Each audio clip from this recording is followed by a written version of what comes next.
Me responda uma coisa aqui, por favor. Eu acho que você já escutou falar do triste caso do edifício Joelma, no centro de São Paulo, que pegou fogo. E o que foi o mais triste? Quando as pessoas estavam lá padecendo o aquecimento de todo o prédio, né, a temperatura foi subindo, eles tinham que tomar uma decisão. Ou eles morriam carbonizados, queimados pelo fogo, ou eles resolviam pular. E aí, o triste foi que muitas pessoas começaram a correr e pulavam. Por que você acha que essas pessoas tomaram essa decisão? Uma coisa é clara, elas tinham uma certeza, de qualquer jeito eu vou morrer. Ou eu vou morrer carbonizado, ou eu vou ter que pular desse prédio e vou me arrebentar todo. Por que você acha que as pessoas optaram por sair correndo e pular do prédio? Porque com certeza, morrer carbonizado, queimado, iria ser uma dor muito pior. Então eu falo assim, eu quero minimizar a minha dor. O que você faria no lugar dela se você estivesse numa situação como essa?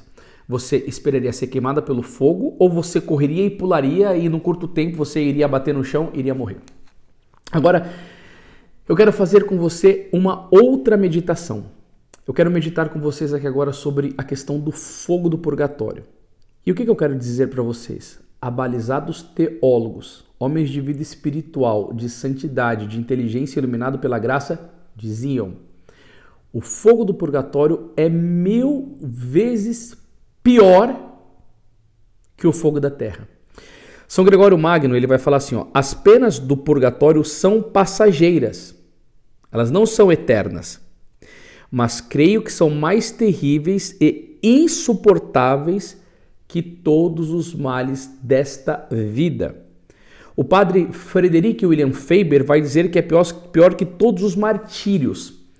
E Santo Tomás de Aquino vai dizer que não há nada na terra, nenhum suplício, nenhuma dor que se possa comparar.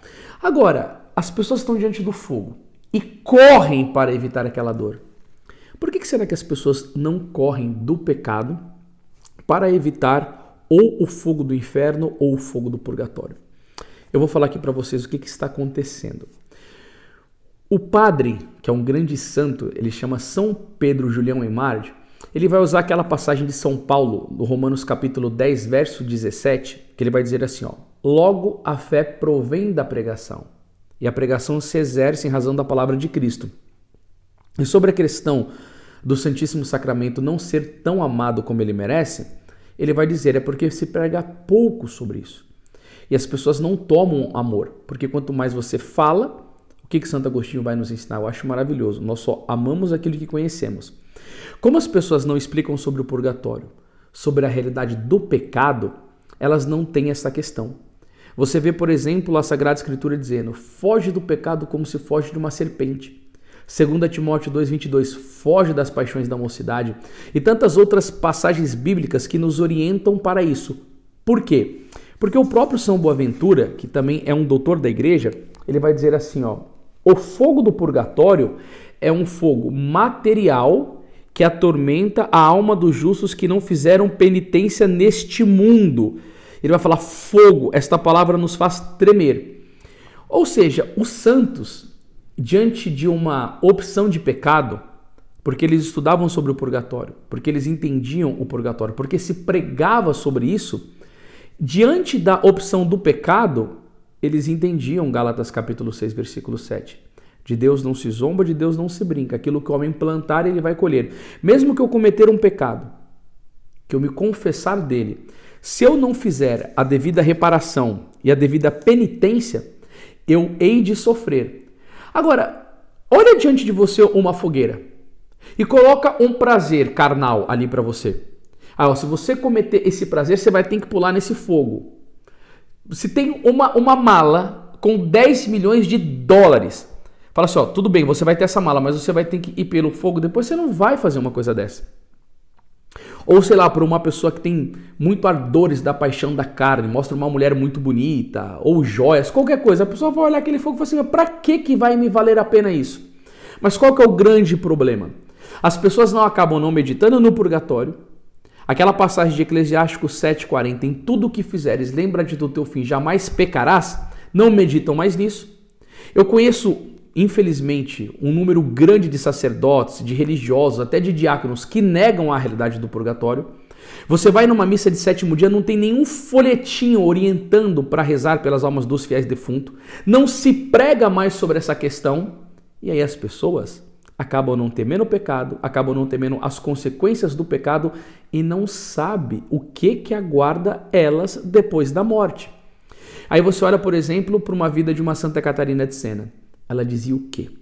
Eu prefiro ser jogado viva no inferno do que cometer um pecado venial contra o meu Deus.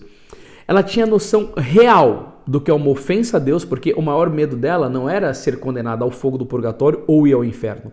O maior medo dela era ofender a Deus, porque foi uma mulher de uma união estreitíssima com Deus, de uma vida sobrenatural gigantesca.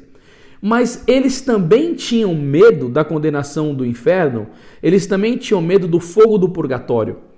E aí agora a gente olha para a questão do Joelma, eu não sei qual que é a sua resposta. Não, eu correria por quê? Porque eu não quero sofrer a dor do purgatório. Mas por que nós não temos diligência na nossa vida? Em que sentido?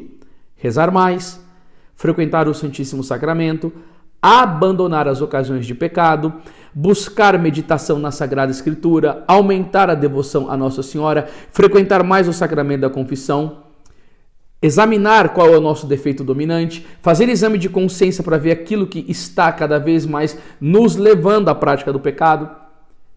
Por quê? Porque se você olha para uma situação dessa do fogo, eu digo, o que está para viver no purgatório é muito pior.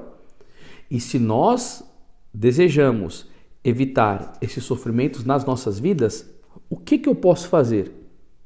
Aumenta o amor a Deus. A gente está no mês do Sagrado Coração de Jesus, cresce na devoção ao Sagrado Coração de Jesus, na devoção ao Imaculado Coração de Maria, porque a gente vê que o homem de hoje é louco. Ele faria tudo para poder evitar um fogo material, um fogo terreal, mas ele não evita o pecado porque ele não quer evitar o fogo purgatório, quiçá as pessoas que irão conseguir evitar o fogo do inferno. Porque no ano de 1917, Nossa Senhora aparece em Fátima e mostra: muitas almas vão ao inferno porque não há quem reze e faça sacrifícios. Quem hoje em dia quer fazer orações e sacrifícios? Então isso daqui é um alerta para você. E agora imagina se dentro desse campo da vida católica as pessoas meditassem mais sobre o céu, o inferno, o purgatório. Se elas tivessem isso mais viva na memória, se elas pensassem nessas coisas. E aí a gente vê a vida de São Luís Gonzaga. Antes de cada ação, ele se perguntava: de que isso me vale para a eternidade? Eu vou fazer isso daqui agora, eu vou desfrutar desse prazer agora. E o preço que eu vou pagar ou no inferno ou no purgatório? Porque tudo tem a sua consequência. Então, pega essa meditação, vê como está a sua vida.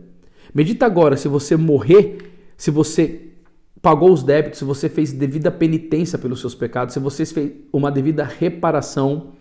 Ou mesmo, pode ter uma pessoa que está assistindo o vídeo aqui agora que está no pecado mortal, não confessa há anos. E infelizmente, você pode estar correndo o risco de não ver nunca a face de Deus. Então, isso daqui é um vídeo de alerta, é muito sério. E vocês sabem, gente, aqui dentro da nossa Editora Imaculada, nós nos esforçamos muito para trazer esse conteúdo para vocês. Então, vou deixar o link de alguns livros aqui que trata sobre o purgatório. E essa breve meditação, eu tirei desse livro aqui, ó. Tenhamos compaixão das pobres almas do purgatório. Uma leiturinha dessa pode atirar o fogo no seu coração de uma certa delicadeza de consciência e de um amor mais profundo a Deus e de uma vigilância sobre a sua conduta. Se você chegou até aqui, me deixa aqui comentado o que você achou desse conteúdo, que na próxima segunda-feira nós traremos mais como esse. Deus te abençoe e viva o Sagrado Coração de Jesus.